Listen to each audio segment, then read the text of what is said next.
Bonjour tout le monde, bienvenue à Santé Équilibre, mon nom est Marie-C. Encore une fois, je vous emmène dans un de mes endroits favoris et je vous explique comment modifier votre comportement pour que vous puissiez sauver des centaines, même des milliers de dollars dans les années à venir. On y va!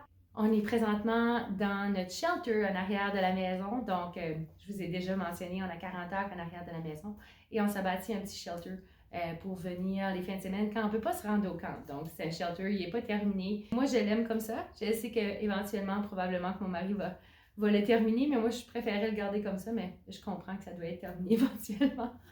Mais je suis encore une fois à un de mes endroits favoris. C'est un de mes endroits que je préfère. On a encore la chance d'être près de la rivière et je peux tout simplement prendre une marche en arrière de ma cour et venir relaxer et me faire un beau feu de camp. Donc, après avoir fait certaines vidéos, j'ai eu plusieurs commentaires et des messages au privé me demandant d'expliquer un petit peu comment j'ai fait pour arriver à être en mesure de faire ce que je fais présentement de façon monétaire.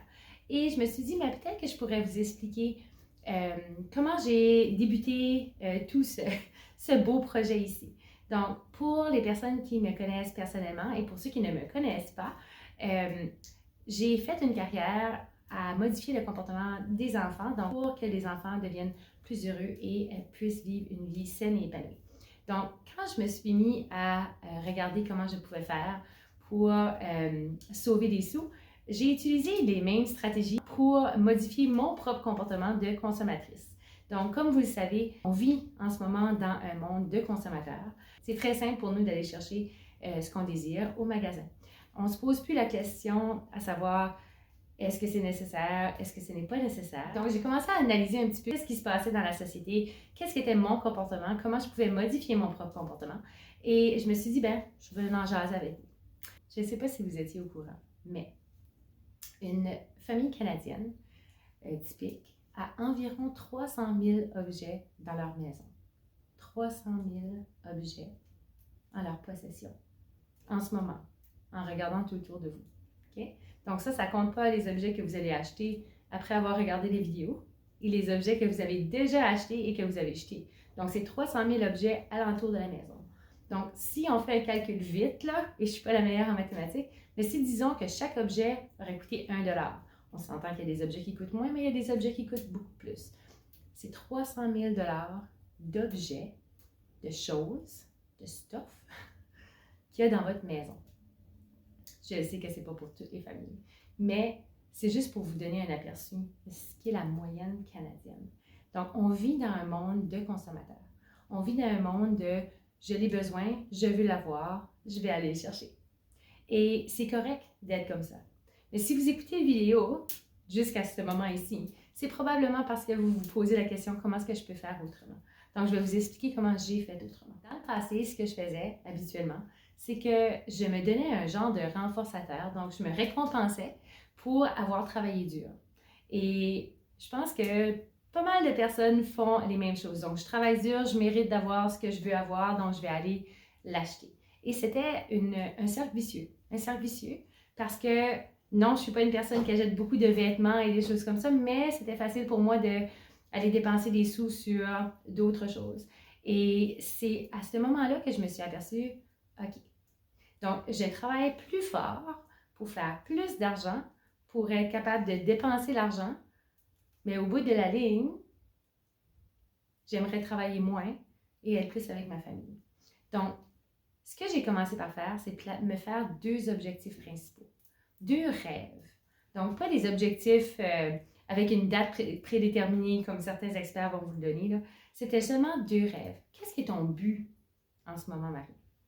Mais mon but, dans le moment présent, quand j'ai commencé à penser à ceci, puis c'était un but à long terme, là. C'était un but dans les 10, 15 années futures, c'était d'être en mesure de passer plus de temps avec les gens que j'aime.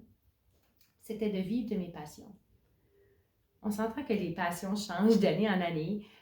En tout cas, pour moi, j'ai toujours différents objectifs, différents projets sur la go, mais c'est ce que je voulais faire. C'était mon objectif principal. Puis là, je me suis dit, OK, parfait. Tu veux passer plus de temps de qualité avec les gens que tu aimes et tu vas être en mesure de vivre de tes passions. Comment vas-tu le faire? Donc, la seule chose que je pouvais penser à ce moment-là, c'est le temps. Il manque de temps. J'ai pas assez de temps pour passer du temps de qualité. J'ai pas assez de temps pour vivre de mes passions. J'ai pas assez de temps. Puis qu'est-ce qui me permettait de ne pas avoir assez de temps? C'était que je travaillais. Et c'est correct. Sauf que travailler plus me faisait dépenser plus, ce qui, au bout de la ligne, me disait, ben si tu dépensais moins, tu travaillerais moins. Donc, en faisant l'analyse, je me suis dit, ben, dépense moins, sauve ton argent, et tu pourras travailler moins de façon conventionnelle et passer plus de temps avec ta famille. Donc ça a été ma première réalisation, mes 2 objectifs. Donc, suite à ma réalisation, je me suis dit, parfait, comment vas-tu faire? Comment vas-tu faire pour sauver des sous? Et après faire plusieurs recherches, j'ai réalisé qu'il y avait une différence entre ce qu'on a besoin dans la vie et ce qu'on veut. Pour ma part, ça a été une très grande réalisation. Donc, quand je vais dans les magasins maintenant, je regarde alentour de moi et je me dis, est-ce que ta famille et toi avez besoin de ceci? Est-ce que tu peux le faire autrement? Est-ce que tu peux le faire toi-même? Ou est-ce que c'est un vouloir? Est-ce que c'est une gâterie? Donc, c'est correct d'avoir des gâteries. Je ne suis loin d'être parfaite. J'ai des gâteries tous les jours. Mais le simple fait d'avoir pris cette réalisation-là, au lieu d'avoir 5, 6, 10, 12 vouloirs par jour, j'en ai 1 ou 2.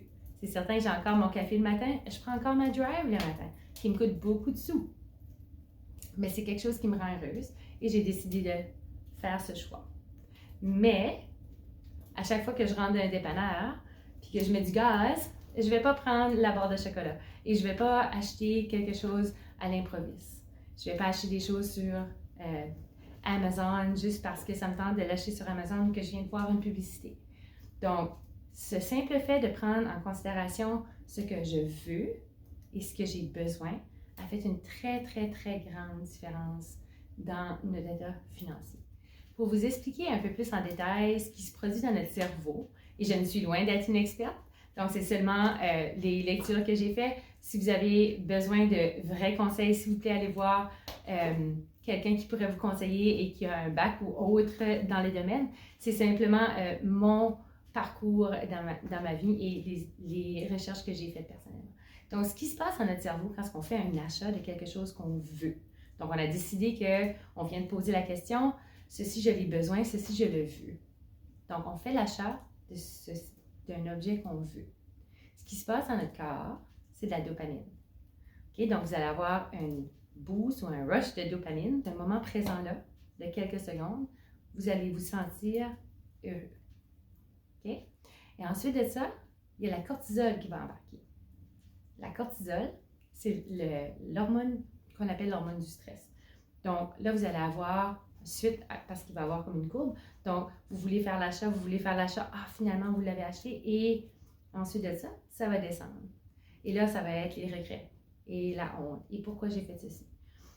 La meilleure façon que je peux l'exprimer, c'est quand une personne fait une diète. Donc, si vous avez déjà été sur une diète, vous passez des jours et des jours à surveiller votre alimentation, à bien faire ça. Puis là, tout d'un coup, vous êtes à un endroit que tout le monde mange différentes choses, puis il y a du chocolat en avant de vous et vous êtes comme, ah, regarde, un chocolat, c'est pas la fin du monde. Donc, vous prenez le chocolat, vous le mettez dans votre bouche, vous le savourez pour quelques secondes et tout de suite, presque instantanément, vous avez le pourquoi j'ai fait ça? J'avais travaillé tellement fort, pourquoi j'ai fait ça? Donc, vous voyez la dopamine et la cortisol. Mais la raison pourquoi je vous explique ça, c'est que quand on fait des achats impulsifs comme ça, c'est qu'on a la recherche de la sérotonine. Et cette hormone, c'est ce qu'on appelle l'hormone du bonheur. Donc, les gens sont à la recherche de cette hormone, de ce bonheur-là qu'on peut retrouver. Et parfois, on pense pouvoir retrouver ce bonheur-là avec des objets. Malheureusement, si vous regardez dans toutes les recherches, jamais je n'ai lu à aucun endroit que acheter des objets ou avoir une possession d'objets faisait monter la sérotonine. Ce qui fait monter la sérotonine, c'est bien s'alimenter, faire de l'exercice, écouter de la musique, faire de la méditation, être dans le moment présent. Toutes des choses que vous avez le contrôle dessus. Les compagnies de marketing ont compris ce concept-là.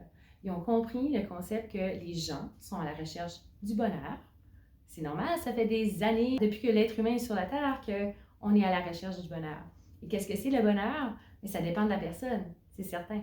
Mais je peux vous dire, par exemple, que les objets vont vous donner un similaire de bonheur, mais pour quelques instants. Donc, combien de fois vous avez acheté quelque chose parce que vous étiez super motivé?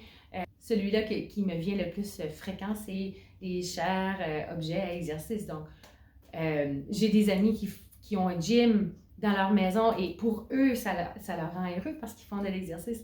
Mais combien de fois on achète que, moi personnellement, je l'ai fait, acheter une machine d'exercice et je suis toute motivée, je l'ai fait 2 mois, là, finalement, il est dans la cave et je ne l'utilise plus.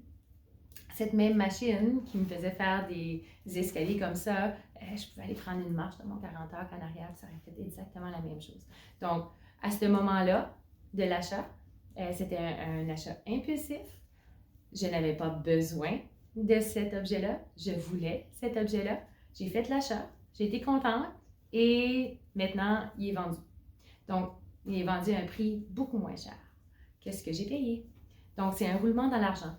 Donc, plus d'objets que vous avez, définitivement, que vous allez dépenser des sous. Voici mes trucs. Donc, la prochaine fois que vous allez faire un achat, vous allez regarder votre système et vous allez vous dire, est-ce que je l'ai besoin ou est-ce que je le veux? Si vous répondez, je l'ai besoin, est-ce que tu peux le faire autrement? Si tu ne peux pas le faire autrement, vous achetez l'achat. Si vous répondez à la question, est-ce que c'est un besoin ou un vouloir, je le veux, et que c'est je le veux, posez-vous la question, combien d'argent vous allez dépenser et où est-ce que cet argent-là pourrait y aller? Donc, si vous commencez à changer votre mindset à propos de l'argent, puis à propos de ce qui vous rend heureux à travers vos achats, éventuellement, dans les 10 années à venir, vous allez pouvoir contrôler l'argent qui rentre et qui sort de votre maison. La raison pourquoi est-ce que je dis ceci, c'est que plusieurs personnes me demandent « Marie, aide-moi. Peux-tu m'aider, s'il vous plaît? Dis-moi comment faire pour sauver de l'argent. » Puis je leur dis souvent, il faut que tu changes tes habitudes de vie. Il faut changer son mindset. Il faut changer la raison pourquoi est-ce qu'on est heureux. Si la raison d'être heureux, c'est d'être un consommateur, même si je te donne tous les trucs sur la planète Terre à sauver des coupons, puis à sauver de l'argent, puis à faire un jardin, il y a des grandes chances que ça ne va pas fonctionner parce que tu demeures un consommateur. Donc, il faut trouver d'autres façons d'être en mesure de profiter de la vie sans que ça te coûte des sous. Et ça, mes amis, c'est très difficile. Et ça prend des années à le faire et je ne suis pas encore rendue là. Chaque matin, je vais chercher mon café au Tim Hortons et je sais que je pourrais sauver presque 800 $ par année parce que c'est 2,55 $ pour un café le matin et j'en prends un 365 jours par année. Donc, c'est 800 $ facile que je pourrais sauver par année à couper mon café. Est-ce que je l'ai fait? Non. Mais est-ce que je suis consciente? Absolument. Absolument que je suis consciente. Ce qui veut dire que tous les autres achats que je décide de ne pas faire, c'est des 1000 et des 1000 et des 1000 $. Et ce qui va vous sauver, votre première étape, après un mois de faire ceci, de simplement vous poser la question et d'éviter certains achats, vous allez regarder votre compte de banque et vous allez vous dire « Hey, il me reste de l'argent dans le compte de banque. » Et ce que vous allez faire à ce moment-là, vous allez le diviser en deux. Vous allez prendre la moitié pour vous acheter un vouloir, quelque chose que vous vouliez vraiment avoir, et vous avez tellement travaillé fort dans ce mois ici pour avoir ceci, que vous allez être content de l'avoir, et l'autre moitié, vous allez le mettre de côté. Et vous allez le mettre de l'argent de côté jusqu'à temps que vous pouvez vous rendre à 1000 $. Un 1000 $ d'urgence. Ce 1000 $-là est simplement dans votre compte si votre voiture manque, si la laveuse ou la chasseuse doit être réparée ou il y a quelque chose de majeur qui doit être réparé. Et vous allez prendre cet argent-là en cas d'urgence seulement. Pas pour les vouloirs, pour le besoin. OK? Donc, je vous souhaite que vous n'utiliserez jamais ce 1000 $-là, mais je vais vous être très honnête avec vous. Ça m'a pris 6 ans. 6 ans à avoir un 1000 $ qui a resté dans mon compte pour plus de 6 mois. Pourquoi? Parce que les imprévus, ça arrive souvent. Mais le 1000 $ que j'avais était un 1000 $ comptant. Ce qui veut dire que quand ma voiture a manqué, ça n'a pas été sur la carte de crédit. je n'ai pas payé d'intérêt. Ça n'a pas été sur une marge de crédit. Je ne le devais pas à personne. C'était un 1000 $ que je pouvais. C'était triste de le donner, c'était triste de le dépenser, mais c'était mon argent. Et ce n'était pas l'argent de quelqu'un d'autre. Donc oui, ça m'est arrivé, et pour les gens qui me connaissent, vous savez que j'ai mis beaucoup d'argent sur ma voiture dans les dernières années, et je recommençais, et je remplissais de nouveau mon 1000 $. Parce que quand un événement arrive comme ça, si vous avez le 1000 $, ça va être un événement triste, décourageant pour quelques jours. Si vous n'avez pas l'argent, ça va être un facteur de stress et ça va augmenter de plus en plus votre stress. Donc, si vous avez la chance d'avoir ce 1000 $ là dans le compte pour une année complète, vous pourrez ensuite commencer à payer vos dettes. Mes conseils les plus importants, je vous dirais, pensez pas à des rêves immédiats. L'argent ne pousse pas sur les arbres, malheureusement, parce que je suis entourée d'arbres toute ma vie. Donc, non, l'argent, ça ne pousse pas sur les arbres. L'argent facile, c'est rare. C'est pas en faisant quelques coupons que vous allez devenir millionnaire. Et les personnes qui vont gagner la chasse à l'as ou qui vont gagner le million sont très rares. Donc, sauver de l'argent, c'est un travail. Donc, faites-vous des rêves réalistes à long terme et soyez constant. La deuxième chose, sachez la différence entre un vouloir et un besoin. Troisième chose, soyez conscient de tous les achats que vous faites. Et c'est correct de faire des achats de vouloir, mais soyez conscient des achats que vous faites. Numéro 4, donnez-vous une récompense. Donc, si c'est une fois par semaine, c'est une fois par semaine, une fois par mois. Donc, récompensez-vous. Et numéro 5, mettez des sous de côté jusqu'à 1000 $. Si vous faites ces 5 petits trucs ici, je vous garantis que dans moins d'une année, vous verrez une très, très grande différence dans votre compte de banque. Donc, comme j'ai dit un petit peu plus tôt, je ne suis pas une experte, une experte financière, je n'ai pas pris de cours là-dedans, c'est simplement ma vie. Mais je peux vous dire, par exemple, que ces 5 petits trucs-là ont fonctionné pour moi et ma famille et nous a permis de nous sortir de nos dettes. J'étais à l'université, j'avais des dettes comme tout le restant des autres. Mon mari a été au collège et c'est la même chose. Donc, on a travaillé fort pour notre argent et maintenant on travaille fort pour notre famille. Quand ce que je vous dis, pouvez-vous le faire autrement? Bon, ben c'est pour ça que je fais mon savon à la maison ou que je fais beaucoup de faites-le vous-même. Donc, c'est à partir de cette mentalité-là, ce mindset-là, que je suis partie à la recherche de comment faire autrement. Donc, OK, je vais faire un jardin maintenant. Ou, OK, je pourrais peut-être faire mon propre savon maintenant. Ou, peut-être que je suis capable de faire des conserves. Donc, c'est à partir de ce mindset-là de est-ce que je l'ai besoin et est-ce que je le veux que j'ai commencé à faire toutes les autres branches que vous voyez dans la chaîne, dans les capsules. Donc, si c'est quelque chose qui vous intéresse, s'il vous plaît, placez-les dans les commentaires parce que j'ai beaucoup de trucs et conseils que je pourrais vous donner sur sauver des sous. Et c'est quelque chose qui me passionne énormément parce que c'est vraiment une modification du comportement. C'est vraiment parce que nous sommes des consommateurs et nous devons modifier notre façon de penser et qu'est-ce qui nous rend heureux.